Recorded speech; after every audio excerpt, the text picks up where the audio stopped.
हम पवित्र शास्त्र का अध्ययन कर रहे हैं और पवित्र शास्त्र में से गुजरते हुए हम हर अध्याय को नहीं लेंगे, क्योंकि इसके लिए कम से कम 500 सत्र लगेंगे। वास्तव में 500 सत्र लेना आसान है। मैं 500 सत्र लेना चाहता हूं, लेकिन ये चुनना अधिक कठिन है कि इसमें से सबसे आवश्यक संदेश कौन सा है। लेकिन मेरा बोझ ये है कि इसमें से सबसे ज्यादा जो जरूरी है वो मैं आपसे कहूं। उत्पत्ति में हम अधिक समय बिताएंगे। इसका कारण ये है कि बहुत कुछ ऐसा है जो बहुत ही मौलिक है, जो परमेश्वर के बारे में जो हमारी समझ है उससे निगड़ित है। जब आप एक पेड़ देखते हैं तो आपको पता है कि वो पेड़ एक छोटे से बीज में था। इसी तरह शुरुआत होती है। उत्पत्ति में भी ऐसा ही कुछ है। आपके पास एक बीज है और सब कुछ बाद में आता है।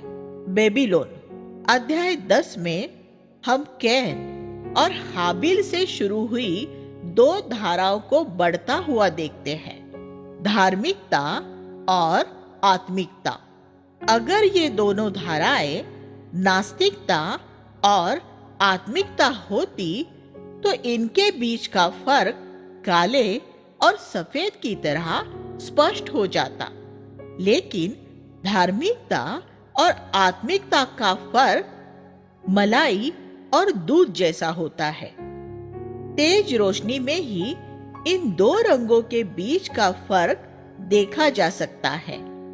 शैतान भरमाने वाला है और वह जालसाजी भरी नकल को जहां तक संभव हो असल जैसा ही बना देता है। चौड़े मार्ग में प्रवेश करने का द्वार भी संकरे मार्ग में प्रवेश करने वाले द्वार जैसा ही नजर आ सकता है, और उसमें प्रवेश करने वाले बहुत से लोग ये जान ही नहीं पाते कि वे चौड़े मार्ग में प्रवेश कर रहे हैं। वे चतुर प्रचारकों द्वारा भरमाए जाते हैं। हमें सचेत रहने की जरूरत है। मैं अब उन विश्वासियों की बात कर रहा हूं जो भरमाए हुए हैं। सिर्फ एक क्षेत्र के विषय में सोचें। कितने विश्वासी ऐसे हैं जो यीशु द्वारा कही इस बात पर विश्वास करते हैं, तुम परमेश्वर और धन दोनों की सेवा नहीं कर सकते। लूका 16:13। बहुत ही कम ऐसे मसीहियों और मसीही सेवकों के विशाल समूह है जो ये विश्वास करते हैं कि वे एक ही समय में परमेश्वर और धन दोनों की सेवा कर सकते हैं। ये शैतान द्वारा मसीहियों को भरमाने के जबरदस्त काम का सिर्फ एक उदाहरण है। ऐसे विश्वासी हैं जो धन से प्रेम करते हैं और ये कल्पना भी करते हैं कि वे परमेश्वर से भी प्रेम कर सकते हैं। हालांकि यीशु ने ये कहा है कि ये संभव नहीं है। ऐसे लोग आत्मिक नहीं, सिर्फ धार्मिक होते हैं। अध्याय 10 में हम बेबीलोन की शुरुआत होते हुए देखते हैं। उसके विनाश का वर्णन हम प्रकाशित वाक्य 18 में पाते हैं। बेबीलोन बाइबल के आरंभ में प्रकट होती है और बाइबल के अंत तक रहती है। हम यहाँ निम्रोद नाम के एक पुरुष को देखते हैं। 10वां अध्याय 8 और 9, जो परमेश्वर के विरोध में एक महान शिकारी था। उसके राज्य का आरंभ बेबीलोन या बाबुल था। बेबेल का मूल अर्थ परमेश्वर का द्वार था। निम्रोद भी कैन की तरह निरीश्वरवादी या नास्तिक नहीं था। कैन की तरह वह भी एक धार्मिक व्यक्ति था। जिसका काम लोगों को परमेश्वर के पास लाना था। बेबीलोन की व्यवस्था इसी तरह काम करती है। बेबीलोन एक मुख्यतः धार्मिक व्यवस्था है। प्रकाशित वाक्य 17। और वह एक आर्थिक व्यवस्था भी है। प्रकाशित वाक्य 18।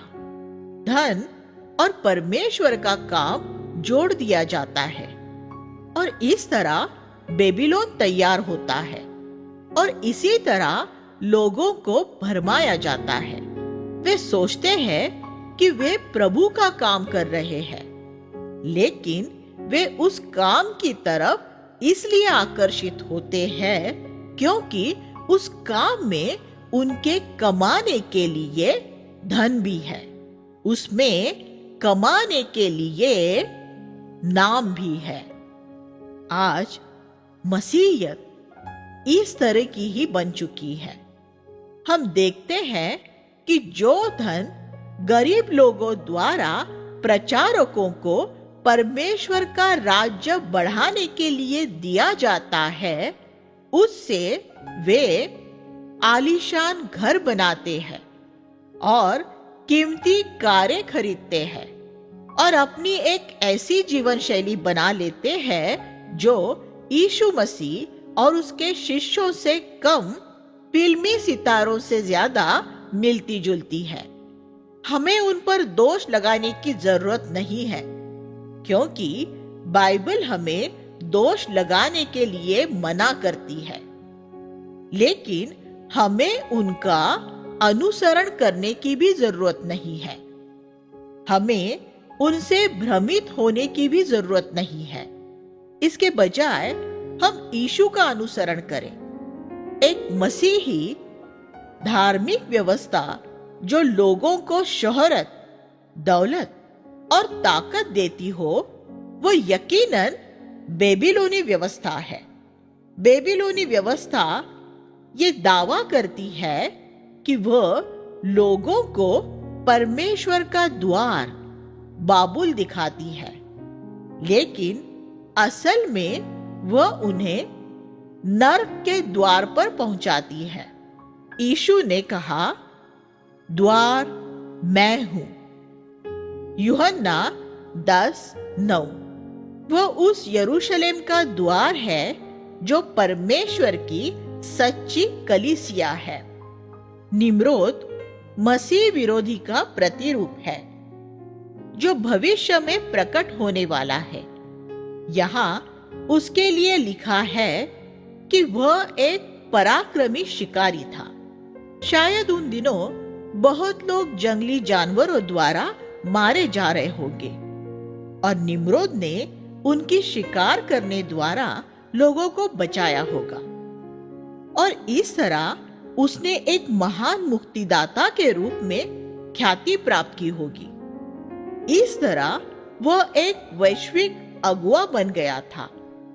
अंत के दिनों में मसीह विरोधी भी ऐसा ही होगा। वह एक अद्भुत रीति से लोगों को बचाएगा और इस तरह वह उनमें से अनेक लोगों के बीच सम्मानित ठहरेगा। प्रकाशित वाक्य में हम पढ़ते हैं कि मसीह विरोधी के साथ एक झूठा नबी बहुत नजदीकी के साथ जुड़ा रहेगा। अंत के दिनों में धर्म और राजनीति एक दूसरे के साथ जुड़ जाएंगे। हम भारत और अमेरिका दोनों जगहों के चुनाव के समय ऐसा होता हुआ देखते हैं। राजनीतिक नेता जानते हैं कि धर्म का पत्ता खेलने से उन्हें ज्यादा मत प्राप्त होंगे। राजनेता अपने आप को आगे बढ़ाने के लिए मसीह धर्म का भी इस्तेमाल करते हैं, लेकिन ये यीशु मसीह का विश्वास नहीं है। यीशु ने कहा, मेरा राज्य इस संसार का नहीं है। यूहन्ना 18:36। सच्चे विश्वास की पहचान का यही चिन्ह है। आप यीशु और उसके प्रेरितों को निम्रोद जैसे धर्मनिरपेक्षवादी राजा नहीं बना सकते। वे सेवक थे।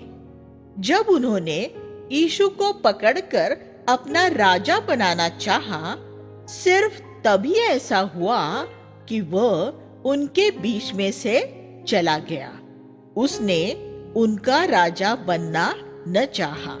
11:4 में हम पढ़ते हैं कि संसार के लोगों ने एक मीनार बनाने का फैसला किया। उन्होंने एक दूसरे से कहा, आओ हम अपने लिए एक नगर और एक गगनचुंबी मीनार बनाएं। वे चाहते थे कि उनकी मीनार परमेश्वर का द्वार बाबेल हो। मानवीय प्रयास द्वारा परमेश्वर तक, स्वर्ग तक पहुंच जाना झूठे धर्म का मुख्य अंग होता है। झूठा धर्म हमेशा कर्मों का धर्म होता है। वो विश्वास और परमेश्वर पर निर्भर होना नहीं चाहता। झूठे धर्म के अगुओं के व्यक्तित्व हमेशा बड़े आकर्षक और फिल्मी सितारों की तरह करिश्माई होते हैं। वे न तो पौलुस की तरह कमजोर और प्रभावहीन होते हैं और न ही पतरस की तरह गुमनाम रहते हैं। झूठी मसीहत के अगुए ऐसे लोग होते हैं जो अपने लिए नाम और सम्मान प्राप्त करते हैं, लेकिन परमेश्वर के सच्चे नबियों को हमेशा ही गलत समझा गया है और धार्मिक मसीहत ने उन्हें अपने बीच में से निकालते हुए विधर्मी घोषित किया है। यीशु और प्रेरितों की भी यही दशा थी। बेबीलोन में बहुत एकता हो सकती है। ऐसा लिखा है कि सारी पृथ्वी की एक ही भाषा थी। 11:1 सिर्फ बोली ही एक नहीं थी, बल्कि मानवीय चतुराई, मानवीय क्षमता और मानवीय गौरव की भी एक ही भाषा थी। यही वो भाषा है जो संसार द्वारा बोली जाती है, और ये एक दुखद बात है कि यही भाषा बहुत से मसीह अगुओं द्वारा भी बोली जाती है। लेकिन यीशु मसीह निर्बलता द्वारा क्रूसित हुआ था और लोगों को आकर्षित करने के लिए उसमें कोई सौंदर्य नहीं था। 2 कुरिन्थियों 13:4 और यशायाह 53:2।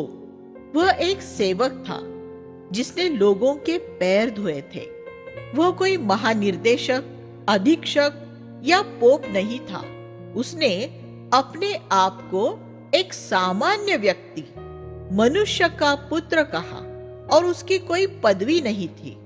परमेश्वर के एक सच्चे सेवक की पहचान के यही चिन्ह होते हैं। बेबीलोन में वे कहते हैं, आओ हम बनाए। वे इस विषय में परमेश्वर से कोई सलाह नहीं करना चाहते। वे स्वर्ग के द्वार तक पहुंचने का रास्ता खुद ही तैयार कर सकते हैं। अपनी हर एक जरूरत के लिए झूठा धर्म असहाय होकर परमेश्वर पर निर्भर नहीं हो सकता।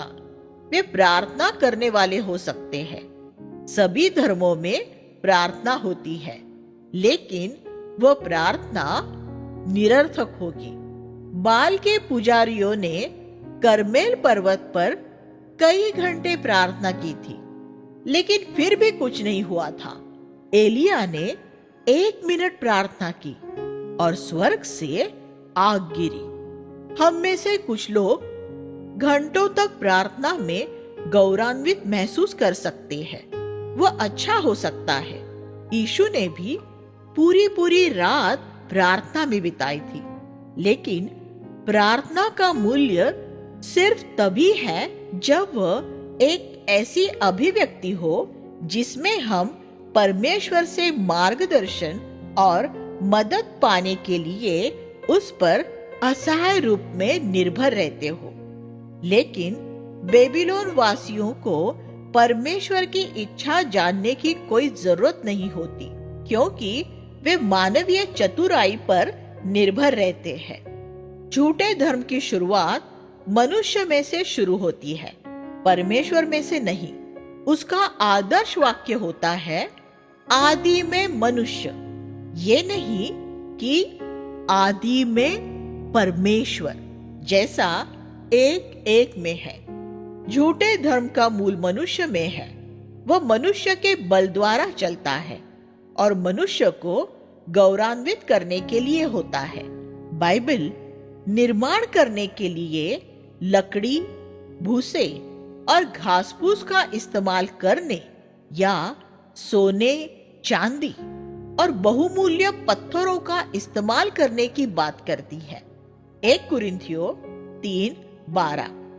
सोने, चांदी और बहुमूल्य पत्थरों के इस्तेमाल का क्या अर्थ है? इसका जवाब रोमियो 11:36 में मिलता है। परमेश्वर की ओर से, परमेश्वर के द्वारा और परमेश्वर के लिए यरूशलेम का निर्माण इस तरह होता है। इसका विपरीत तरीका है, मनुष्य की ओर से, मनुष्य द्वारा, मनुष्य के लिए। इस तरह बेबीलोन का निर्माण होता है। बेबीलोन नगरी मनुष्यों के विचारों द्वारा तैयार होती है। आज अनेक मसीह संगठन अपना काम परमेश्वर के नहीं, मानवीय विचारों द्वारा करते हैं।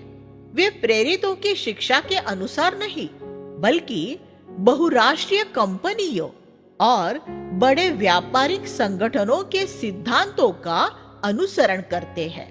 वे अपनी संस्थाएं प्रेरितों द्वारा तैयार की गई कलीसियाओं के अनुसार नहीं, बल्कि व्यापारिक अनुष्ठानों की तरह चलाते हैं। यीशु ने अपना सुसमाचार किसी विज्ञापन एजेंसी को क्यों नहीं दिया? क्या वह उन 12 प्रेरितों से अच्छा काम नहीं कर दिखाती? लेकिन वह मनुष्य का तरीका होता। परमेश्वर के तरीके मनुष्य से अलग होते हैं। बहुत कम लोग परमेश्वर के तरीकों को जानते हैं, क्योंकि बहुत कम लोग परमेश्वर को जानते हैं। मनुष्य एक धार्मिक जीव है और वह परमेश्वर से ज्यादा धर्म को चाहता है। परमेश्वर के साथ रहना एक बेचैन करने वाली बात होती है। धर्म के साथ रहना आरामदायक होता है। आप परमेश्वर के साथ रहते हुए इस संसार में एक महान व्यक्ति नहीं बन सकते, लेकिन आप मसीह धर्म के साथ रहते हुए एक महान व्यक्ति बन सकते हैं। लोगों को परमेश्वर नहीं चाहिए। ज्यादातर विश्वासी भी स्वयं परमेश्वर की जगह मसीहत को पसंद करते हैं। वे यीशु मसीह के जुए को अपने ऊपर लेना नहीं चाहते। बेबीलोन का निर्माण मनुष्य के बल द्वारा होता है। उसे पवित्र आत्मा के अभिषेक की या उन अलौकिक दान वरदानों की जरूरत नहीं होती जो परमेश्वर देता है। हमारा काम प्राकृतिक योग्यताओं, अच्छे संगीत और विद्युत शक्ति के आधुनिक उपकरणों द्वारा हो ही जाता है। इसी वजह से इसमें कोई हैरानी की बात नहीं है कि आज परमेश्वर के लिए हमारे काम की गुणवत्ता का स्तर इतना नीचा है। हम उस सामर्थ्य को नहीं जानते जिसे आरंभिक प्रेरित जानते थे। मेरा ये मानना है कि आज बहुत से लोग पवित्र आत्मा में जिस बपतिस्मे का अनुभव पाने का दावा करते हैं, वह उनके अपने मानवीय जीव में पाया गया नकली बपतिस्मा है। एक ऐसा मनोवैज्ञानिक अनुभव जो उनको तो संतुष्ट कर देता है, लेकिन उसका उस बपतिस्मे से कोई संबंध नहीं है जो पिन्तेकुस्त के दिन प्रेरितों ने पाया था। आज ऐसे बहुत कम लोग हैं जिन्होंने पवित्र आत्मा का वह असली अभिषेक पाया है जो यीशु और प्रेरितों पर उतरा था।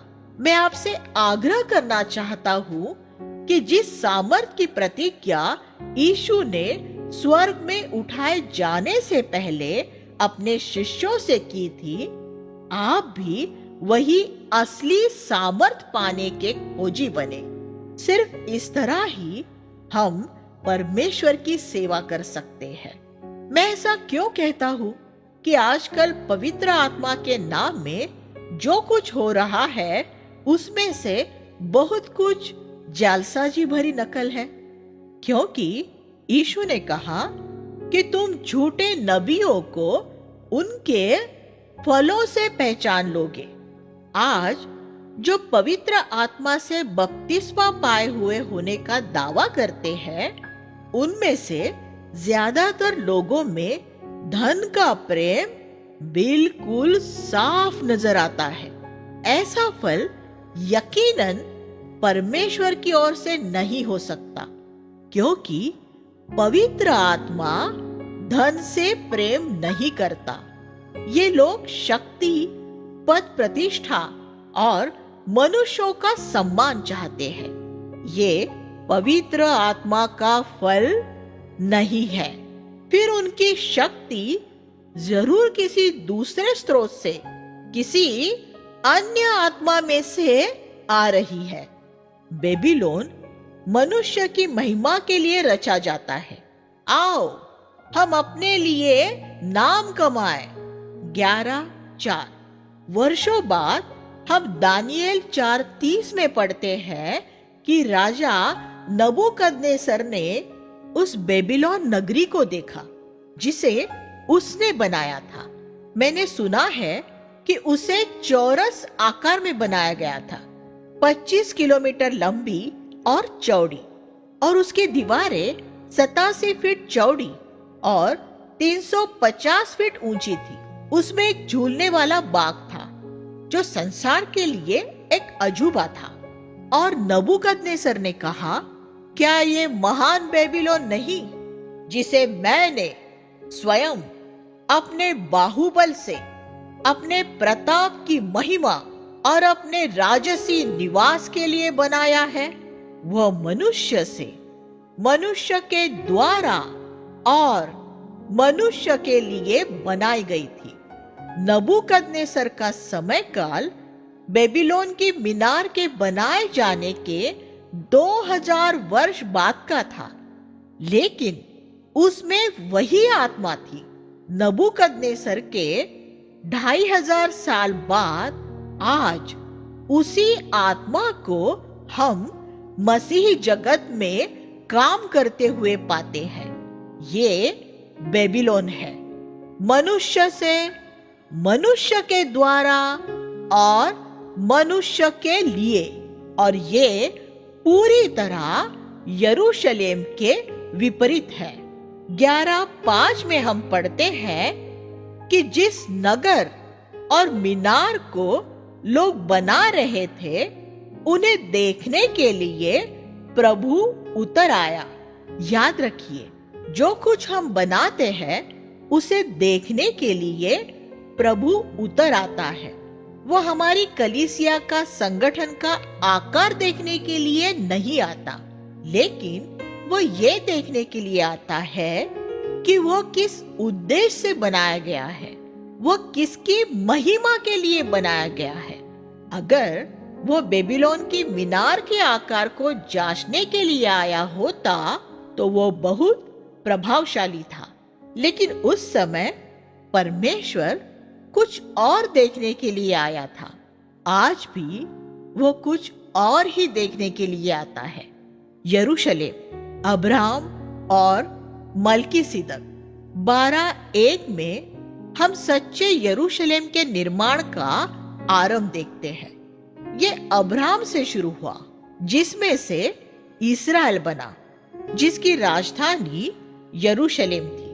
अगर अब्राहम न होता तो कोई यरूशलेम भी न होता। तब अब्राहम में कुछ ऐसा देखते हैं जो बेबीलोन से एकदम विपरीत है। ये पद कहता है, तब परमेश्वर ने अब्राहम से कहा, अपने देश, अपने कुटुंबियों और अपने पिता के घर से उस देश को चला जा जो मैं तुझे दिखाऊंगा। अब्राहम को बेबीलोन के लोगों की तरह एक दिन अचानक ऐसा विचार नहीं आया था, मेरे ख्याल से मुझे ऊर में रहते हुए काफी समय हो गया है, मैं कनान में जाकर वहां कुछ कर लूंगा। नहीं, उसका जाना पूरी तरह परमेश्वर की ओर से था। अब्राहम 75 वर्ष का था।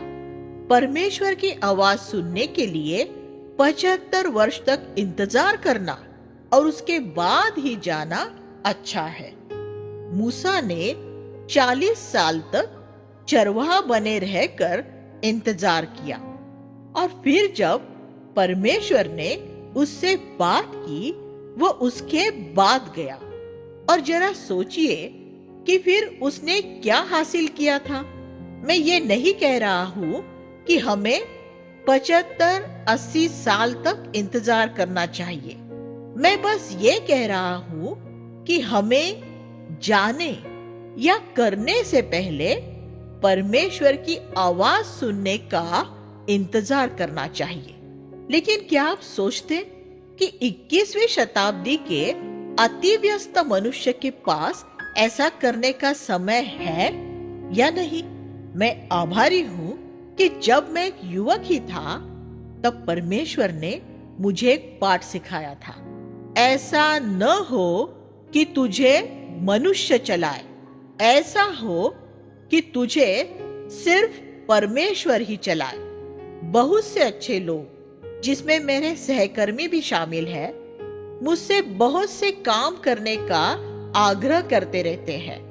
मैं उनकी सलाह सुनता हूँ, लेकिन जब तक परमेश्वर भी मुझसे उस काम के लिए नहीं कहता, मैं वह नहीं करता। मैं परमेश्वर की तरफ से सुनने का इंतजार इसलिए करता हूँ क्योंकि मैं जानता हूँ कि अगर मैं मनुष्यों की बात सुनूंगा तो उसका नतीजा बुरा ही होगा। मैं ये नहीं कह रहा हूँ कि हमें अपने सहकर्मियों की बात नहीं सुननी चाहिए। मैं सिर्फ ये कह रहा हूँ कि हमें चलाने वाली अंतिम आवाज परमेश्वर की ही होनी चाहिए। परमेश्वर ने अब्राहम से कहा, जा, और वह चला गया। परमेश्वर ने मूसा से कहा, जा, और वह चला गया। परमेश्वर ने पौलुस से कहा, जा, और वह चला गया। ये वे लोग हैं जिन्होंने अपने जीवन के द्वारा कुछ हासिल किया। आज बहुत से लोग यहाँ वहां भागते रहते हैं और परमेश्वर के लिए कुछ हासिल करने की कोशिश करते रहते हैं, लेकिन वे ऐसा कुछ हासिल नहीं कर पाते जिसका अनंत मूल्य होता है। आंकड़ों के अनुसार उनकी उपलब्धियां बहुत आकर्षक नजर आ सकती हैं, लेकिन वो सब धार्मिक बेबीलोन है, यरूशलेम नहीं। आओ कुछ करे, प्रभु के लिए कुछ करे, ईंटें बनाए, रोड़ी बनाए, कुछ बनाए। आप मनुष्यों को प्रभावित कर सकते हैं। आओ हम अपने लिए नाम कमाए। और आप बेबीलोन का निर्माण करके नबूकदनेस्सर की तरह अपने लिए बड़ा नाम कमा सकते हैं। आज मसीह काम में यही हो रहा है और प्रकाशित वाक्य अध्याय 17 और 18 का यही संदेश है। लेकिन अब्राहम ने परमेश्वर के जा का इंतजार किया। ये देखे कि जब भी अब्राहम परमेश्वर की अगुवाई के बिना आगे बढ़ा, वह मुश्किल में पड़ा। जैसे कि परमेश्वर ने अब्राहम से कहा कि वह कसदियों के ऊर नगर से निकलकर उस देश में चला जाए जो वह उसे दिखाएगा। लेकिन 11:31 में हम पढ़ते हैं कि अब्राहम का पिता तेरह, जो अब्राहम को कसदियों के ऊर नगर से लेकर कनान को रवाना हुआ। लेकिन परमेश्वर ने अब्राहम से क्या कहा था? अपने कुटुंबियों को और अपने पिता के घर को छोड़ दे। लेकिन हम देखते हैं कि 75 साल का अब्राहम अपने पिता का हाथ थामे निकल रहा है। अब्राहम की शुरुआत ऐसी थी।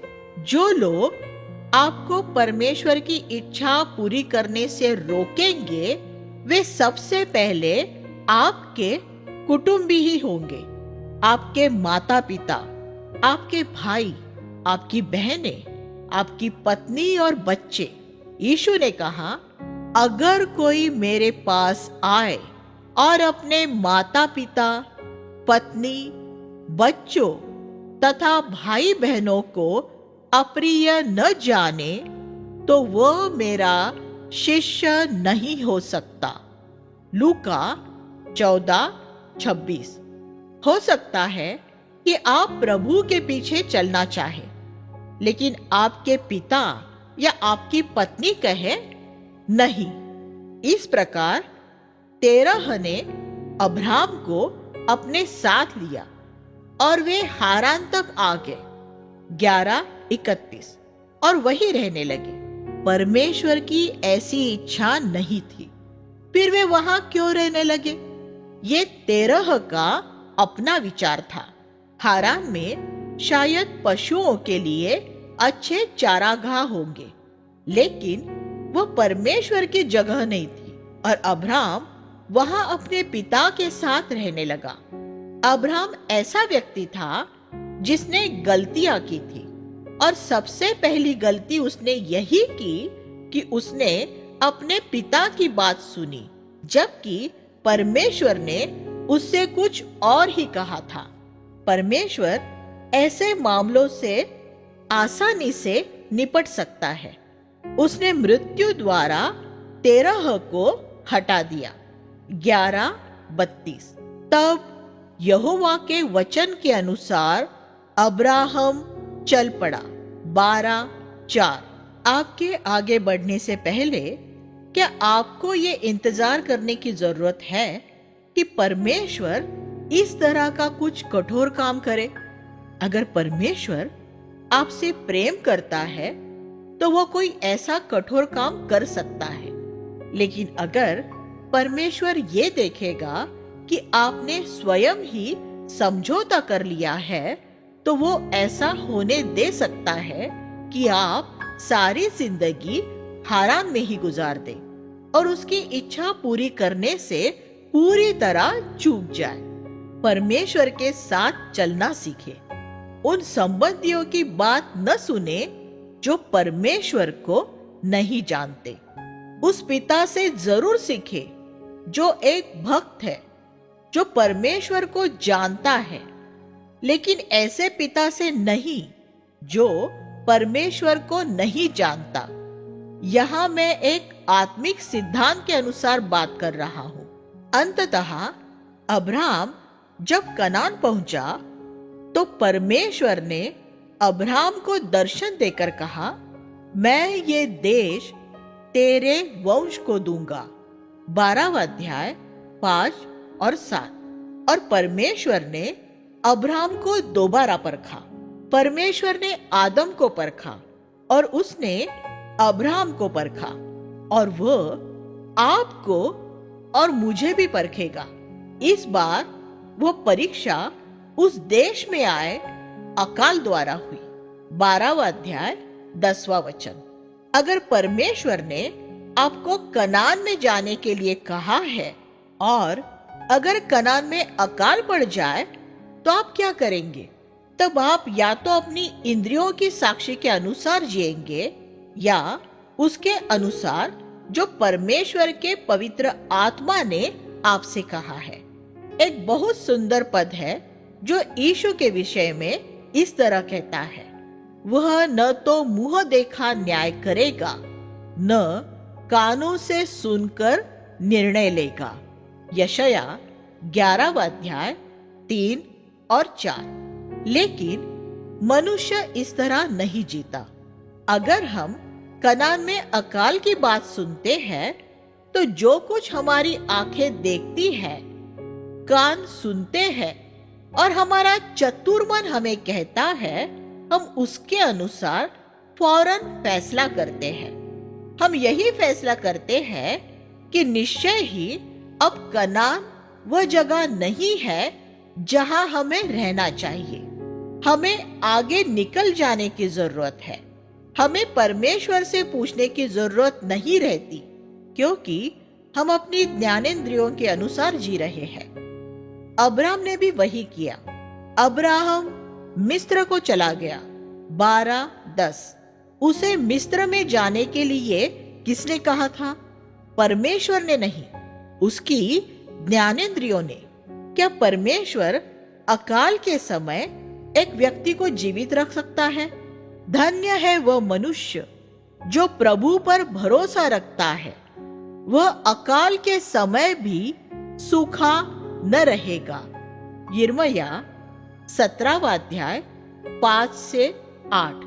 परमेश्वर पर भरोसा रखने वाला व्यक्ति तब तक कुछ नहीं करेगा, कहीं नहीं जाएगा, जब तक प्रभु उसे नहीं कहेगा। प्रभु ने जंगल में शैतान से यही कहा था जब वह उसे परखने आया था। शैतान ने यीशु से कहा कि वह पत्थरों की रोटी बना दे। जंगल में अकाल था और वहां ऐसी कोई दुकान नहीं थी जहां रोटी मिल जाती। लेकिन यीशु ने कहा, मनुष्य सिर्फ रोटी से ही जीवित नहीं रहेगा, बल्कि हर एक उस शब्द से जो परमेश्वर के मुख से निकलता है। मत्ती 4:4। लेकिन अब्राहम इस तरह नहीं जिया था। उसने सिर्फ रोटी से ही जीने का फैसला किया था। मिस्र में क्योंकि रोटी थी, इसलिए वह वहां चला गया। आज ज्यादातर मसीही काम भी इसी तरह हो रहा है। ज्यादातर मसीही सेवक वहां नहीं जाते जहां प्रभु उन्हें जाने के लिए कहता है। वे वहां जाते हैं जहां उन्हें अच्छा वेतन मिलता है, जहां काफी रोटी होती है। वे ऐसी संस्थानों के साथ जुड़ जाते हैं जिसमें धन का कोई अकाल नहीं होता। अकाल के समय मिस्र रहने के लिए एक आरामदायक जगह हो सकती है, लेकिन सवाल यह है कि क्या वह जगह वही है जहां परमेश्वर आपको देखना चाहता है? अगर परमेश्वर ने आपको कनान में देखना चाहा है, तो आप मिस्र में न पहुंच जाए। अगर आप वह बात नहीं सुनेंगे जो परमेश्वर आपसे कह रहा है, तो परखे जाने के समय आप भी यही करेंगे। उन वचनों के अनुसार जीवित रहे जो परमेश्वर के मुख से निकलते हैं, जैसा कि यीशु ने किया था। उसका मनोभाव ये था, हाँ, जीवित रहने के लिए रोटी जरूरी है, लेकिन जीवन के लिए परमेश्वर का आज्ञा पालन ज्यादा जरूरी है। अगर शैतान ने यीशु को इस तरह परखा था, तो आप क्या समझते हैं कि वह आपको इस तरह नहीं परखेगा कि आप वहां जाए जहां बहुत रोटी है?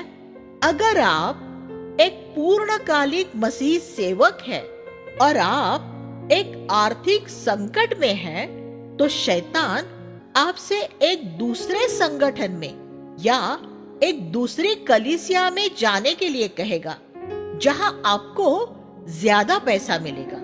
ऐसे समय में परमेश्वर की दया आप पर बनी रहे कि आप शैतान की बात न मानकर अपने आप को बर्बाद न करें। अब्राहम के मिस्र में जाने का परिणाम क्या हुआ? उसे ये झूठ बोलना पड़ा कि उसकी पत्नी उसकी बहन है। मिस्र चले जाने के बाद आप बहुत सी समस्याओं में घिर सकते हैं।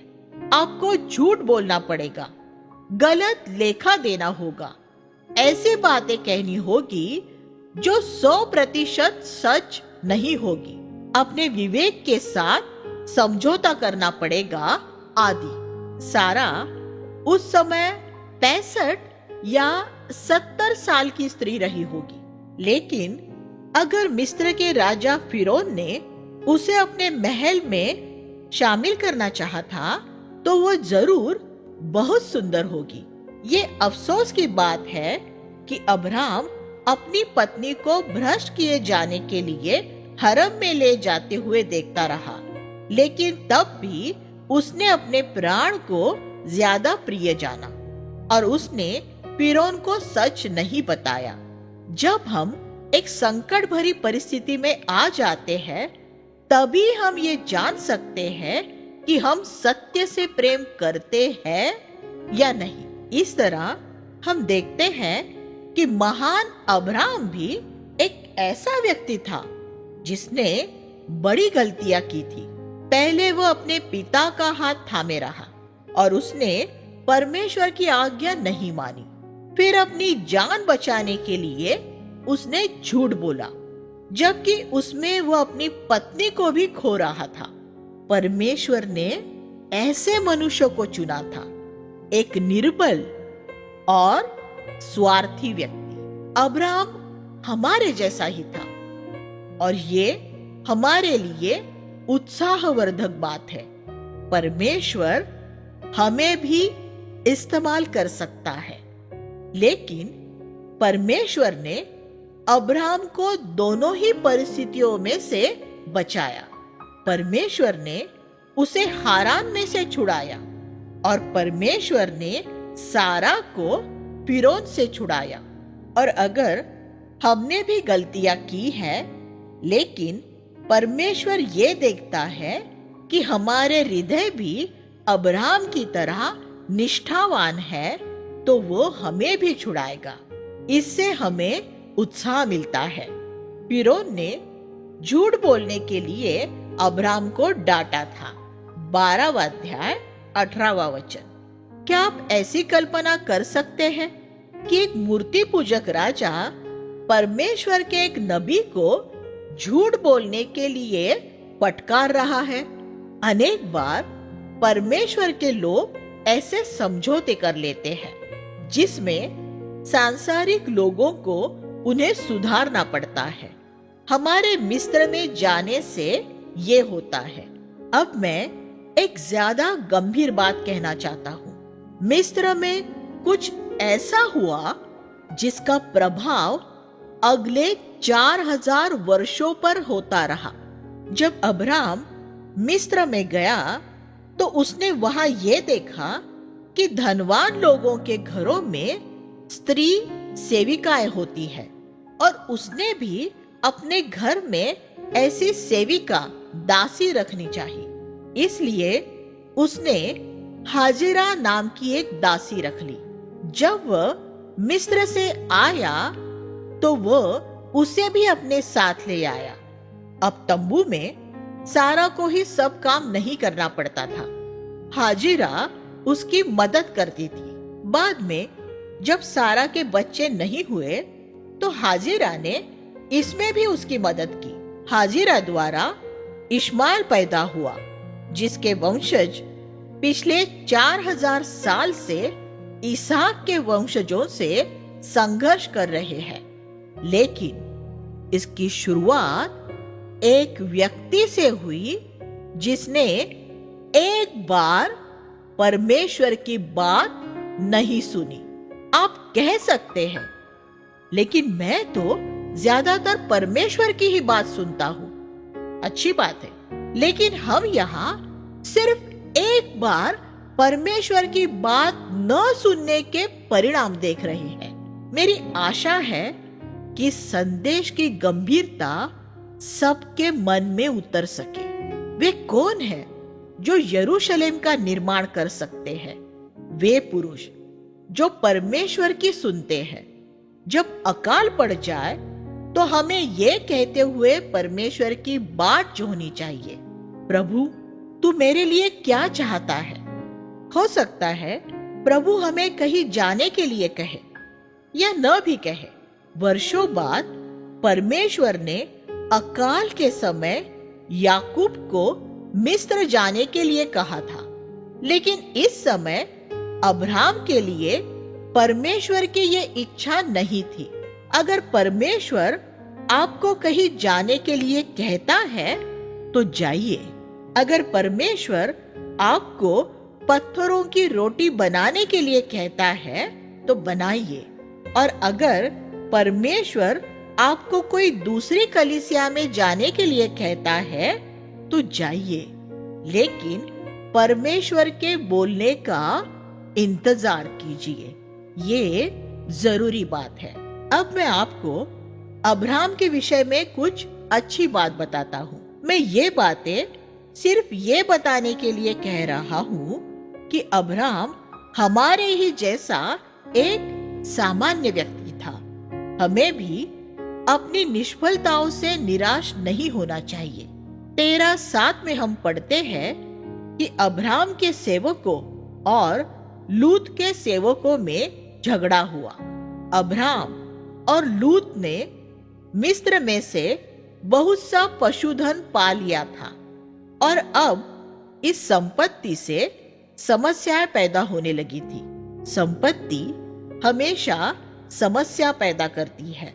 लूत और उसकी पत्नी ने मिस्र में जो देखा था उससे वे भी प्रभावित हुए थे। वे ज्यादा धनवान होना चाहते थे, लेकिन अब्राहम ऐसा व्यक्ति था जो किसी से झगड़ा करना नहीं चाहता था, लेकिन उसके सेवक लड़े। अब्राहम के पशुओं के चरवाहों और लूत के पशुओं के चरवाहों के बीच झगड़ा हुआ। उस समय उस देश में कनानी व परिज्जी जातियां रहती थी। ये आखिरी वाक्य क्यों जोड़ा गया है? क्योंकि ये विधर्मी लोग इस झगड़े को देख रहे थे। आज के मसीह जगत के संदर्भ में ये बात बहुत प्रासंगिक है। विधर्मी लोग देश में रह रहे हैं और वे क्या देख रहे हैं? मसीही समूह आपस में एक दूसरे से झगड़ा कर रहे हैं और इस सब के बीच में हमें अब्राहम जैसा ईश्वरीय भक्त नजर आएगा जो लूत को बुलाएगा, उसे जो धन से प्रेम करता है, और उससे कहेगा तेरे और मेरे बीच में कोई झगड़ा न हो। पद 8, क्योंकि हम भाई बंधु हैं। वे भाई नहीं थे। अब्राहम चाचा था, लूत उसका भतीजा था। इस 75 साल के वृद्ध की अपने 35 साल के भतीजे के प्रति दया की भावना को देखिए। हम भाई बंधु हैं। एक ईश्वरीय भक्ति वाला व्यक्ति नम्र व्यक्ति होता है। वह 75 साल का था, फिर भी वह अपने युवा भतीजे की ओर देखकर ये कह सका, हम भाई बंधु हैं, तू मेरे बराबर है। मैं तुझे चुनाव करने का पहला अधिकार दे रहा हूं। तू जो चाहे वह चुन ले। यरूशलेम का निर्माण ऐसे ही लोगों द्वारा होता है। मसीही जगत को ऐसे लोगों की जरूरत है। वे आसानी से नहीं मिलते। आज ऐसे बहुत से अगुवे हैं जो अपना अधिकार जताते हैं, जिन्होंने ये कहा होता, मैं 75 साल का हूं और मैं तेरा चाचा हूं। परमेश्वर ने तुझे नहीं मुझे बुलाया है, तो सिर्फ मेरे साथ आया है। उसने लूत से कहा, अगर तू दाई तरफ जाएगा तो मैं बाई तरफ जाऊंगा, अगर बाई तरफ जाएगा तो मैं दाई तरफ चला जाऊंगा। तुझे जो चाहिए पहले तू ले ले। और लूत, जो एक स्वार्थी व्यक्ति था, जिसमें बेबीलोन की आत्मा थी, उसने पहले ले लिया। उसने सदोम के हरे भरे चारागाह देखे और उसे वहां ज्यादा धनवान होने का मौका नजर आया, और वहां रहने वाले धनवान लोगों को देखा, और वो बोला, मैं वहां जाकर परमेश्वर की अच्छी सेवा करूंगा। अनेक मसीह सेवक धनवान देशों में प्रवास करते हैं और वहां धनवान कलीसियाओं के बीच प्रचार करते हैं, क्योंकि वे धन से प्रेम करते हैं। लेकिन निश्चित रूप में ये होता है कि वे अपनी आत्मिकता खो देते हैं। मैंने ये बार बार होते देखा है। क्या आप किसी जगह इसलिए जाते हैं क्योंकि परमेश्वर ने वहां जाने में आपकी अगुवाई की है, या फिर धन ने वहां जाने के लिए आपको आकर्षित किया है? जब अब्राहम ये फैसला कर रहा था, तब प्रभु ये देखने के लिए नीचे आया था, जैसे बेबीलोन में, कि लूत और वे क्या कर रहे हैं। और प्रभु ने ये देखा कि अब्राहम ने एक ईश्वरीय तरीके से व्यवहार किया था। लूत के जाने के फौरन बाद प्रभु ने अब्राहम से एक बहुत महत्वपूर्ण बात कही। पद 14 से 17 तक। परमेश्वर ने उसे पहले उसके पिता से अलग किया मृत्यु द्वारा, और फिर उसके एक और कुटुंबी से दूर किया, जो अपने लालच की वजह से उसके मार्ग में एक बाधा ही बनता।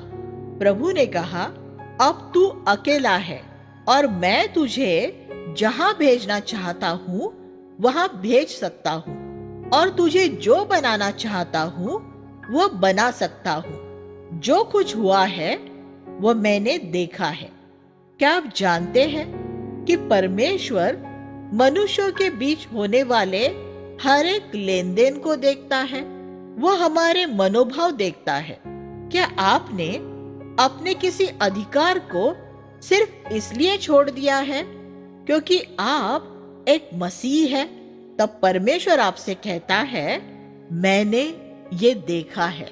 तब परमेश्वर ने अब्राहम से कहा, यहां खड़ा रहकर तू सिर्फ उत्तर, दक्षिण, पूर्व और पश्चिम दिशाओं में देख। जितनी भूमि तुझे नजर आ रही है वह एक दिन तेरे वंशजों की होगी। मैं ये प्रतिज्ञा करता हूं कि वह लूत के वंशजों की नहीं होगी। परमेश्वर ने ये बात 4000 साल पहले अब्राहम से कही थी। आज 4000 साल के बाद उस भूमि को देखे कि वहां कौन रह रहा है। वहां लूत के नहीं, अब्राहम के वंशज रह रहे हैं। परमेश्वर अपने वचन का पालन करता है। हजारों साल गुजर सकते हैं, लेकिन अगर परमेश्वर ने अब्राहम से यह प्रतिज्ञा की कि मैं ये भूमि तेरे वंश को सदा के लिए दे दूंगा, पद 15, तो फिर वैसा ही होगा। फिर अध्याय 14 में हम देखते हैं कि लूत कैसे संकट में फंस गया था। आप जब भी परमेश्वर की इच्छा से बाहर चले जाएंगे, आप संकट में फंस जाएंगे। उसके शत्रुओं ने उसे पकड़ लिया। अब्राहम ऐसा कह सकता था, उसने मेरा बहुत कुछ हड़पा था, इसलिए उसके साथ अच्छा ही हुआ है। लेकिन अब्राहम की ये प्रतिक्रिया नहीं थी। यहाँ हम देखते हैं कि अब्राहम को फिर परखा गया। ये सुनने के बाद कि वह व्यक्ति संकट में पड़ गया है जिसने उसके साथ बेईमानी की थी, वह कैसी प्रतिक्रिया करेगा। जब एक ऐसा व्यक्ति जिसने आपके साथ बेईमानी की हो संकट में पड़ जाए, तब आप बहुत जल्दी ये जान सकते हैं कि आप परमेश्वर के एक जन हैं या नहीं। अब्राहम की प्रतिक्रिया थी, मैं जाकर लूत की मदद करूंगा। ये सही है कि उसने मेरे साथ बेईमानी की थी। उसने मेरा क्या ले लिया? पृथ्वी की संपत्ति का कुछ कूड़ा, वो कुछ नहीं है। मेरे पास स्वर्गीय धन है। मुझे लूत के लिए दुख हो रहा है क्योंकि वह संसार के धन के पीछे गया था और अब वो मुसीबत में फंस गया है। मैं जाकर उसकी मदद करूंगा। और अब्राहम ने जाकर लूत को स्वयं छुड़ाया। एक ईश्वरीय व्यक्ति का यही मनोभाव होता है। सिर्फ ऐसे लोग ही यरूशलेम का निर्माण कर सकते हैं।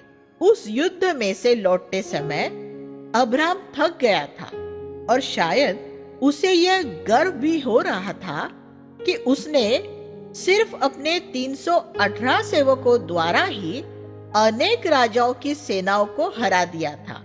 वह युद्ध में प्राप्त हुई उस भरपूर संपत्ति का मालिक बन जाने के खतरे में भी पड़ा हुआ था।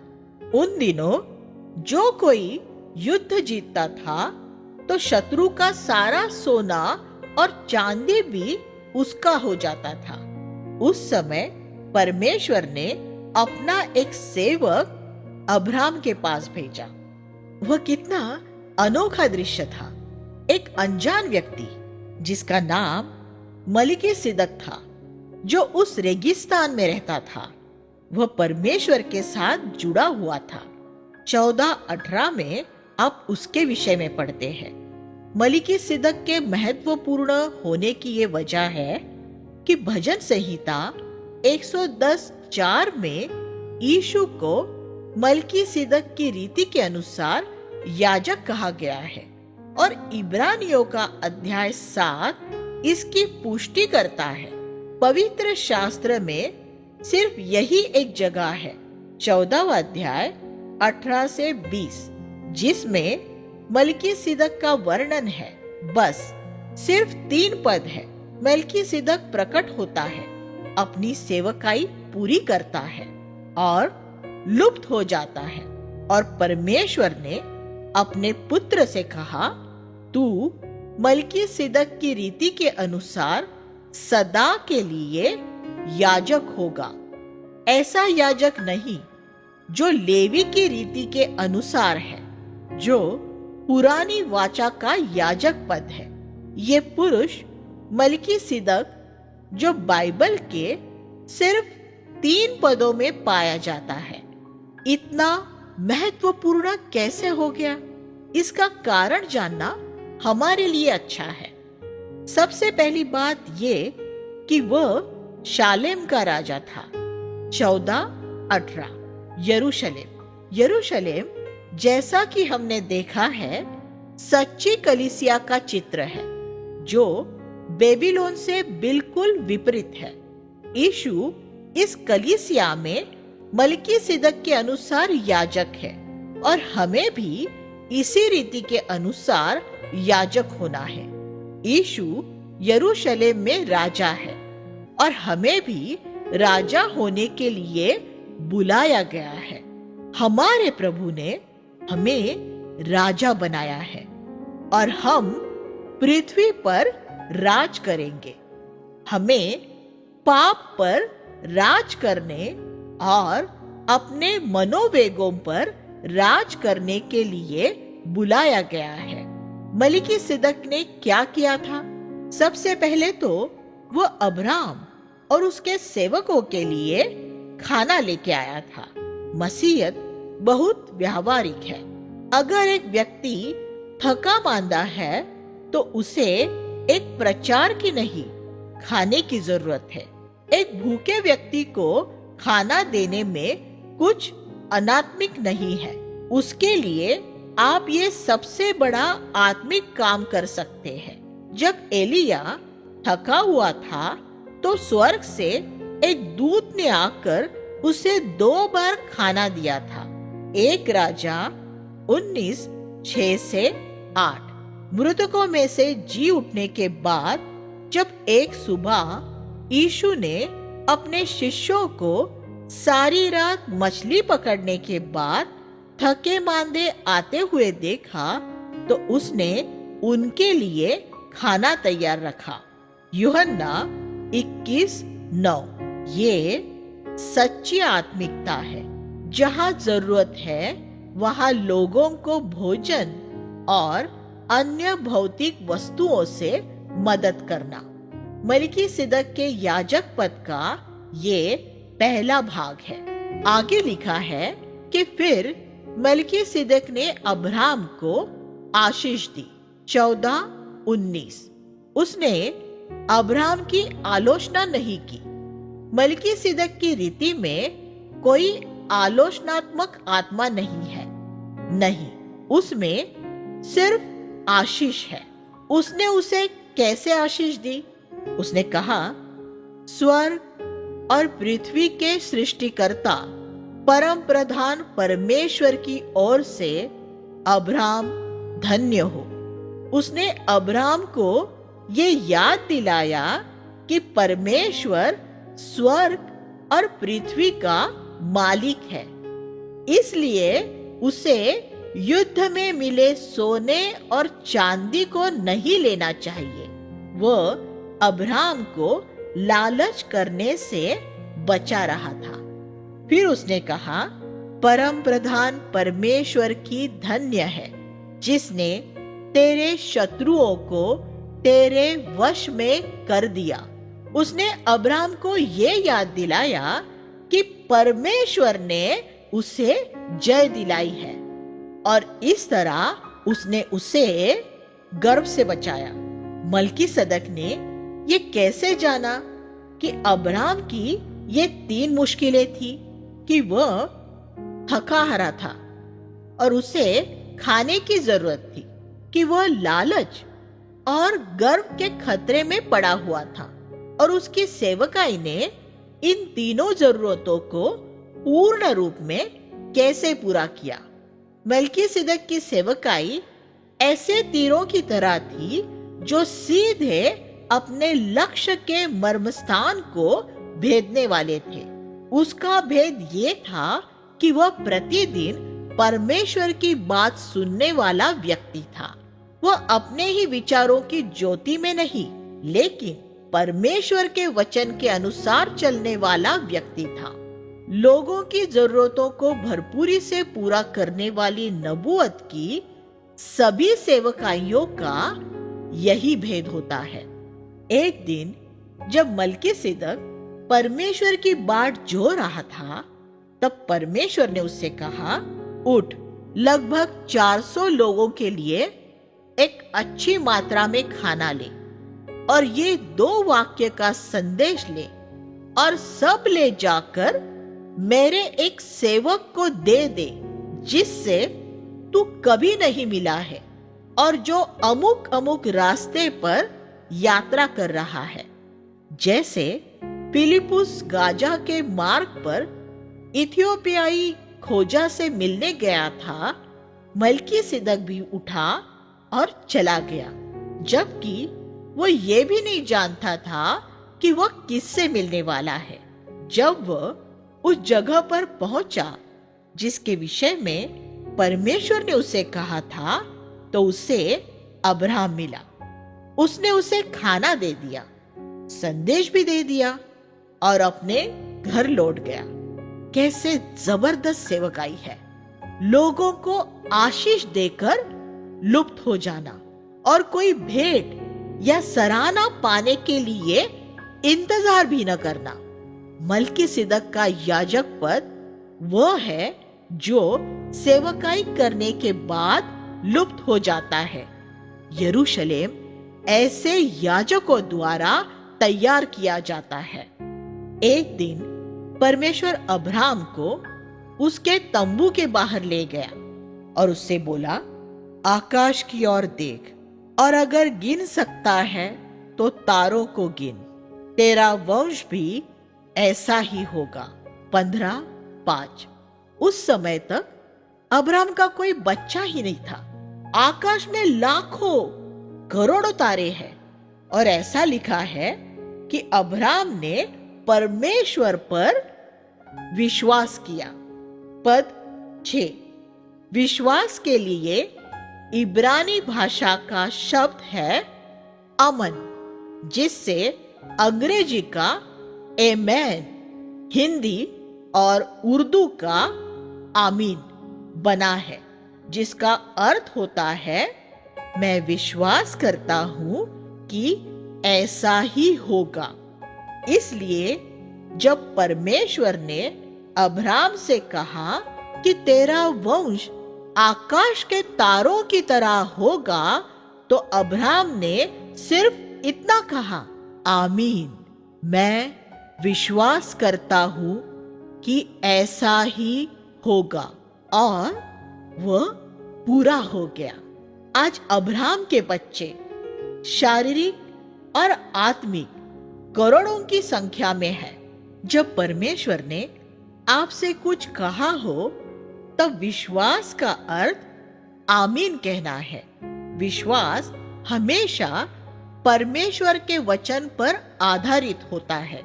विश्वास सुनने से और सुनना हमेशा परमेश्वर के वचन से होता है। रोमियो 10:17। अगर आप परमेश्वर की नहीं सुनते तो आपके अंदर विश्वास नहीं हो सकता। अब्राहम ने पहले सुना और फिर उसने आमीन कहा। आजकल मैं ये पाता हूं कि विश्वासी ऐसे बातों में उनका विश्वास होना व्यक्त करते हैं जिनके विषय में परमेश्वर ने कभी कुछ नहीं कहा है। वे कहते हैं, मेरा विश्वास है परमेश्वर मुझे एक मर्सिडीज बेंज कार देगा और मैं विश्वास करता हूं कि उसका रंग काला होगा। ये विश्वास नहीं है, ये पूर्वानुमान है। ये परमेश्वर को परखना है। विश्वास तभी हो सकता है जब हमने पहले परमेश्वर को हमसे कुछ कहते सुना हो। सिर्फ तभी हम आमीन कह सकते हैं। अगर आप ये याद रखेंगे तो आप पूर्वानुमान से और झूठे विश्वास से बच जाएंगे। विश्वास परमेश्वर की प्रतिज्ञा से शुरू होता है, हमारी अभिलाषाओं से नहीं। जो हमारी अपनी अभिलाषाओं से शुरू होता है वो हमें सिर्फ बेबीलोन में ही ले जाता है। जो परमेश्वर से शुरू होता है वो हमें यरूशलेम ले जाता है। एक बार जब परमेश्वर ने बोल दिया हो तो परमेश्वर को अपना वचन पूरा करने में चाहे कितना भी समय लगे, हमें अपने पूरे जीवन भर आमीन कहते रहना चाहिए। लेकिन अध्याय 16 में हम देखते हैं कि सारा बेचैन हो गई। उसने अब्राहम को सलाह दी कि वह उसकी दासी हाजिरा द्वारा संतान उत्पन्न करे। 16:2। एक दुखद रूप में उसने सारा की बात के लिए भी आमीन कह दिया। इससे अब्राहम के वंशजों के लिए एक समस्या पैदा हो गई जो 4000 साल से आज तक बनी हुई है। इस घटना से हम क्या सीखे? यही कि अगर परमेश्वर ने हमसे कुछ दूसरी ही बात कही है तो हम कभी मनुष्य के शब्द पर आमीन न कहे। हमारे सामने जो भी समस्या हो परमेश्वर उसे हल कर सकता है और हमें उसमें कोई शारीरिक युक्ति करने की जरूरत महसूस नहीं होनी चाहिए। हमें सारा की सलाह की जरूरत नहीं होनी चाहिए। परमेश्वर ने जो प्रतिज्ञा की है वो उसे पूरा करने में सक्षम है।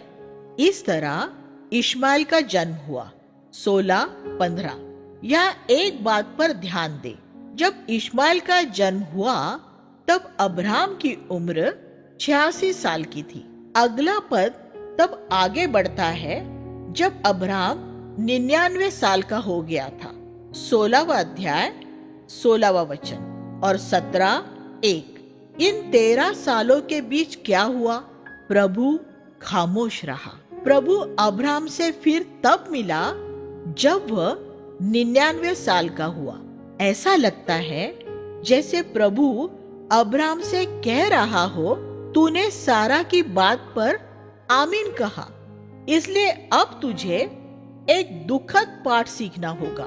मैं 13 साल तक तुझसे कोई बात नहीं करूंगा जब तक कि तू दूसरों की बात से ज्यादा मेरी बात को मूल्यवान जानना नहीं सीख लेगा। हाँ, परमेश्वर बहुत सख्त है। वह कभी कभी हमें कुछ पाठ बहुत कठोरता से सिखाता है क्योंकि दूसरे किसी तरीके से हम वह सीखना नहीं चाहते हैं। 13 साल तक परमेश्वर की आवाज सुने बिना जीना एक लंबा समय काल है, लेकिन अब्राहम ने तब तक अपना सबक सीख लिया था और उसने फिर कभी सारा से सलाह नहीं ली थी। तब भी नहीं जब बहुत बाद में उसे इसहाक की बलि चढ़ाने के लिए कहा गया था। परमेश्वर ने अब्राहम को छोड़ नहीं दिया था। उसने उससे कहा, इसलिए अब से तेरा नाम अब्राम आदरणीय पिता न रहेगा, परंतु तेरा नाम अब्राहम अनेक जातियों का पिता होगा, क्योंकि मैंने तुझे जातियों के समूहों का मूल पिता ठहरा दिया है। अनेक जातियों का पिता, ये सिर्फ तेरा नाम ही नहीं होगा, बल्कि तू वास्तव में अनेक जातियों का पिता होगा। अब्राहम ने एक बार फिर आमीन कहा और 1 साल के अंदर ही, जबकि कहीं आशा का कोई चिन्ह नहीं था, उसे एक पुत्र प्राप्त हुआ। परमेश्वर ने उसे एक पुत्र दिया, क्योंकि अंततः उसने सिर्फ परमेश्वर को ही आमीन कहना सीख लिया था। अब्राहम ने आखिरकार अपना पाठ सीख लिया था और परमेश्वर ने उससे यह भी कहा कि वह अपने घराने के सभी पुरुषों का खतना करे। पुरानी वाचा में खतना मांस को काटकर फेंक देना था। पुरानी वाचा में ये शरीर पर कोई भरोसा न करने का प्रतीक था। सच्ची खतना वाले तो हम ही हैं, जो शरीर पर भरोसा नहीं रखते। फिलिपियों 3:3। परमेश्वर अब्राहम से कह रहा था, तुझे अपने आप पर नहीं, मुझ पर भरोसा रखना है। अध्याय 18 में हम अब्राहम के अतिथि सत्कार के विषय में पढ़ते हैं। इब्रानियों 13:2 में हमसे कहा गया है कि हम अनजान लोगों का भी अतिथि सत्कार करें, क्योंकि इस तरह कुछ लोगों ने अनजाने ही स्वर्गदूतों का अतिथि सत्कार किया है। वह पद इस अध्याय 18 के विषय में ही बता रहा है। एक ईश्वरीय व्यक्ति हमेशा सत्कार करने वाला, मिलनसार और भला होता है। अनजान लोगों के साथ भी वह ऐसा ही करता है। फिर अध्याय 18 और 19 में हम लूत के फिर एक मुश्किल में फंसने के विषय में पढ़ते हैं। प्रभु ने अब्राहम से कहा कि वह सदोम और अमोरा के पाप के लिए उसे सजा देने वाला है। अब्राहम को फिर से लूत की चिंता हुई। लूत ने अभी तक अपना पाठ नहीं सीखा था। शत्रुओं द्वारा पकड़े जाने के बाद वह फिर से सदोम में ज्यादा धनवान होने के लिए चला गया था। लेकिन अब्राहम ने लूत का न्याय नहीं किया। एक ईश्वरीय व्यक्ति होते हुए उसने लूत को बचाने की कोशिश करते हुए उसके लिए प्रार्थना की। बाइबल में दर्ज मध्यस्थता की प्रार्थना की ये पहली घटना है और ये आत्माओं को बचाने के लिए है। लूत अब्राहम की प्रार्थना की वजह से बचा था, लेकिन उसकी पत्नी नमक का खंबा बनकर पीछे छूट गई थी। यीशु ने इस घटना का वर्णन कहते हुए ये कहा था कि उसके दोबारा आने के समय पर ऐसा होगा कि एक बिस्तर में 2 होंगे, पति और पत्नी, और उनमें से सिर्फ एक को ले लिया जाएगा, दूसरा छोड़ दिया जाएगा। लूका 17 अध्याय 32 और 34। लूत की कहानी एक दुखद कहानी है। धन संपत्ति की लालसा में उसने अपनी पत्नी, दोनों दामाद और अपना सब कुछ खो दिया। अंत में उसे कंगाल के रूप में वापस उसी जगह लौटना पड़ा जहां परमेश्वर ने उसे पहले ही जाने के लिए कहा था। उसकी पुत्रियों ने फिर उसके साथ कौटुंबिक व्यभिचार किया। और उनके 2 पुत्र हुए, अम्मोन और मोआब। 19वां अध्याय 37 और 38। उनसे अम्मोनी और मोआबी हुए जो इसराइल के साथ लगातार लड़ते रहे। लूत ने अपने बच्चों की जिस तरह परवरिश की, उसकी तुलना में प्रभु ने स्वयं अब्राहम के विषय में ये साक्षी दी कि अब्राहम अपने बच्चों व घराने को आज्ञा देगा कि वे सही और न्यायपूर्ण काम करते हुए प्रभु के मार्ग पर स्थिर बने रहेंगे। 18वां अध्याय 19वां वचन। परमेश्वर ने वहां ये भी कहा कि इसी वजह से वह अब्राहम के विषय में अपनी प्रतिज्ञाओं को पूरा कर सका था। परमेश्वर आज बहुत से लोगों के लिए ज्यादा कुछ नहीं कर पाता, क्योंकि वे अपने घरों में अपने बच्चों को ही नियंत्रित नहीं कर पाते। अध्याय 20 में हम फिर से अब्राहम को झूठ बोलने के उसी क्षेत्र में दूसरी बार गिरता हुआ देखते हैं, जिसमें अपनी जान बचाने के लिए उसने एक विधर्मी राजा से झूठ बोला। अपनी जान बचाने के लिए वह इस बात के लिए भी तैयार हो गया कि उसकी पत्नी किसी दूसरे पुरुष के साथ सहवास करे। वह कितना कमजोर व्यक्ति था, ऐसा ही कमजोर जैसे हम हैं। लेकिन परमेश्वर अब्राहम के साथ भला था और उसने सारा को अबीमेलेक द्वारा भ्रष्ट किए जाने से बचाया। ये एक दिलचस्प बात है कि परमेश्वर ने एक विधर्मी राजा को उसके हृदय की शुद्धता के लिए सराहा।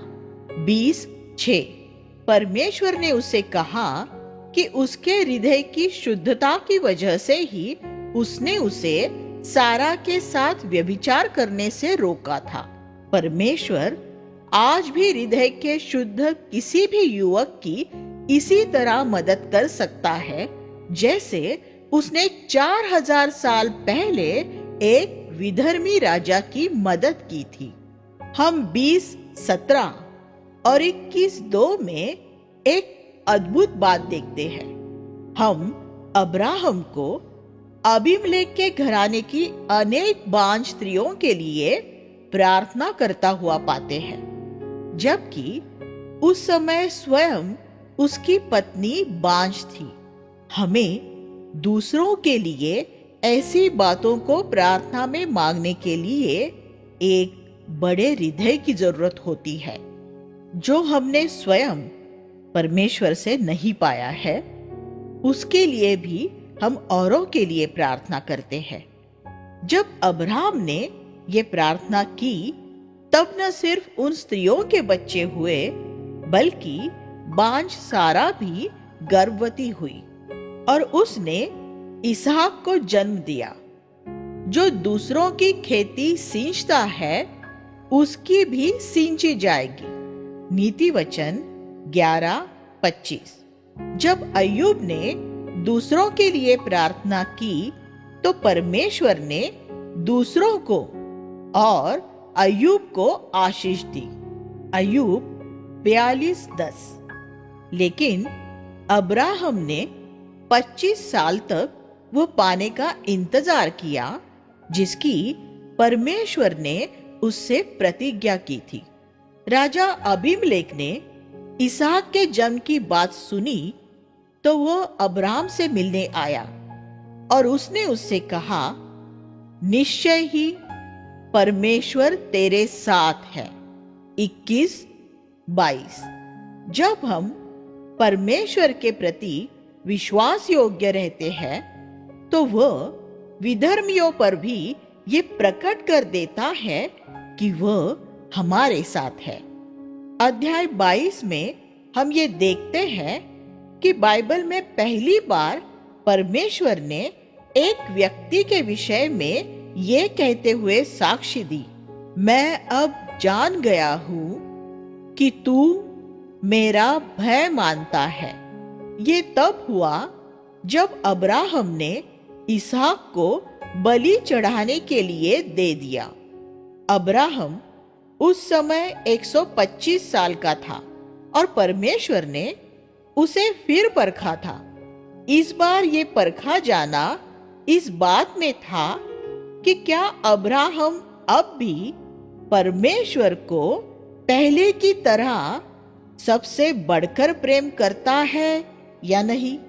परमेश्वर ने उससे कहा, अपने पुत्र इसहाक को होम बलि करके चढ़ा दे। मैं तुझे ये कल सुबह ही करने के लिए नहीं कह रहा हूं। नहीं, ये काम तुझे मोरिया पहाड़ पर करना है, जहां पहुंचने में 3 दिन लगेंगे। इस विषय में सोचने के लिए तेरे पास ये 3 दिन है। परमेश्वर हमें जल्दबाजी में कुछ भी करने के लिए नहीं कहता। अब्राहम 3 दिन तक चलता रहा और जो कीमत उसे चुकानी थी उसका हिसाब लगाता रहा। और फिर इसहाक को उसने वेदी पर लेटाकर कहा, प्रभु देख, जो पृथ्वी पर मुझे सबसे ज्यादा प्रिय है, मैं उससे भी ज्यादा तुझसे प्रेम करता हूं। इसमें अब्राहम और इसहाक दोनों की भक्ति प्रकट हुई। एक 25 साल के युवक के रूप में इसहाक 125 साल के अब्राहम से ज्यादा बलवान था। अगर इसहाक की मर्जी न होती तो अब्राहम कभी उसे बांध कर वेदी पर नहीं रख पाता। ये दर्शाता है कि अब्राहम ने अपने पुत्र को किस तरह आज्ञा पालन करना सिखाया था। ऐसा मनुष्य धन्य है जो अपने बच्चों को इस तरह पालता है कि वह उनसे ये कह सके, मैं तुम्हें परमेश्वर को बलि के रूप में दे रहा हूं, चलो यहां लेट जाओ। और वे लेट जाए और उससे कहे, ठीक है पिताजी, जैसा आप चाहते हो वैसा करो। तब आप यकीन के साथ कह सकते हैं कि ऐसा व्यक्ति एक ईश्वरीय पुरुष है। अब्राहम ने इस काम को आराधना कहा। 22वां अध्याय 5वां वचन। पवित्र शास्त्र में यहाँ पहली बार आराधना शब्द का उल्लेख किया गया है और यही सच्ची आराधना होती है। पिता आज भी ऐसे आराधक ढूंढ रहा है। परमेश्वर ने अपने प्रति अब्राहम की भक्ति को देखा और कहा, अब मैं जान गया हूं कि तू मेरा भय मानता है। 22वां अध्याय 12वां वचन। पवित्र शास्त्र में पहली बार ये दर्ज किया गया है कि एक व्यक्ति परमेश्वर का भय तब मानता है जब वह पूरी तरह से परमेश्वर की आज्ञा पालन करते हुए ये कहता है, हे प्रभु, पृथ्वी पर जो मेरी सबसे प्रिय वस्तु है, मैं उससे बढ़कर तुझसे प्रेम करता हूं। अब्राहम ने 50 साल पहले ऊर इसलिए छोड़ा था क्योंकि उसने अपने परिवार के सदस्यों से बढ़कर परमेश्वर से प्रेम किया था। 50 साल बाद परमेश्वर के प्रति उसका प्रेम थोड़ा सा भी कम नहीं हुआ था। ऐसे मनुष्य के द्वारा यरूशलेम का निर्माण शुरू हुआ था। हमारे अनुसरण के लिए ये कितना सुंदर उदाहरण है। अगर आप अपने जीवन के हर एक दिन में इस तरह चल सकते हैं तो आप धन्य हैं। अब्राहम ने उस जगह का नाम यहोवा यिरे, प्रभु इंतजाम करता है, रखा। 22वां अध्याय 14वां वचन। ये ऐसा शब्द है कि जब भी हम अपने जीवन में किसी समस्या में घिर जाए तब हम इसे याद कर सकते हैं, क्योंकि ये उसकी प्रतिज्ञा है। परमेश्वर तुम्हारी हर एक जरूरत को पूरा करेगा।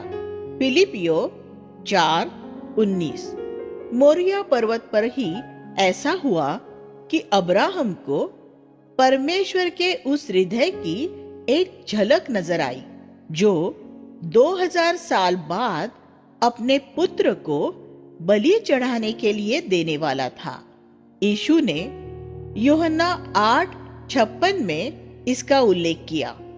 अब्राहम मेरा दिन देखने की आशा से आनंदित हुआ और उसने देखा भी और मग्न हुआ। परमेश्वर अब्राहम के मनोभाव से इतना आनंदित हुआ कि 1000 साल बाद उसने उसी जगह पर मंदिर बनाने की आज्ञा दी। दूसरा इतिहास 3:1। हाँ, परमेश्वर का घर आज भी उन लोगों द्वारा तैयार किया जाता है जो अब्राहम की तरह परमेश्वर का भय मानते और उसकी आज्ञा पालन करते हैं। अब्राहम के जीवन का अंत होने से पहले हम अध्याय 24 में उसके पुत्र के लिए उसकी चिंता के विषय में पढ़ते हैं। उसने अपने दास को भेजा कि वह उसके लिए एक पत्नी ले आए। पवित्र शास्त्र में बहुत से विवाहों का उल्लेख है, लेकिन इनमें से सिर्फ 2 ही ऐसे हैं जो परमेश्वर द्वारा तय किए गए थे। एक आदम का विवाह था। हव्वा यकीनन परमेश्वर द्वारा चुनी गई थी। दूसरा इसहाक का विवाह था। रिबका भी परमेश्वर द्वारा चुनी गई थी। लोग मुझसे पूछते हैं, क्या आप दूसरों के द्वारा तय किए गए विवाहों को मानते हैं? मैं उनसे कहता हूँ, मैं परमेश्वर द्वारा तय किए गए विवाह मानता हूँ। परमेश्वर ये एक व्यक्ति के माता पिता द्वारा तय कर सकता है, जैसे इसहाक के मामले में था, या माता पिता के बिना भी तय कर सकता है, जैसे आदम के मामले में था। सबसे प्रमुख बात यह है कि वह परमेश्वर द्वारा तय होना चाहिए। अगर आप एक ईश्वरीय पिता हैं, तो आप अपने बच्चों के विवाह के विषय में विचार करेंगे। अगर आप एक युवक हैं जिसका एक ईश्वरीय पिता है, तो मैं कहूंगा कि आपको उनकी सलाह पर गंभीरता से विचार करना चाहिए। यदि आपका ईश्वरीय पिता उसे नहीं कहे जिससे आप विवाह करना चाहते हो, तो इंतजार कीजिए। हो सकता है परमेश्वर आपको परख रहा है। आपके पिता की नहीं सिर्फ थोड़े समय के लिए हो सकती है। जब परमेश्वर ये देखेगा कि आप अपने ईश्वरीय पिता के परामर्श का आदर कर रहे हैं, तो वह आपको उसके द्वारा चुना हुआ साथी देगा। अब्राहम का अपने दास को इसहाक के लिए एक पत्नी की खोज में भेजना ऐसा ही है जैसे परमेश्वर पिता का पवित्र आत्मा को पृथ्वी पे भेजना कि वह उसके पुत्र यीशु मसीह के लिए एक दुल्हन खोज निकाले। आज सुसमाचार के प्रचार द्वारा यही काम हो रहा है। उस अध्याय को पढ़िए तो उसमें आपको अनेक सुंदर तुल्य रूपक मिलेंगे। परीक्षा के रूप में सेवक ने एक बात ये भी प्रस्तावित की थी कि वह लड़की उसके ऊंटों को पानी पिलाने के लिए तैयार होगी या नहीं।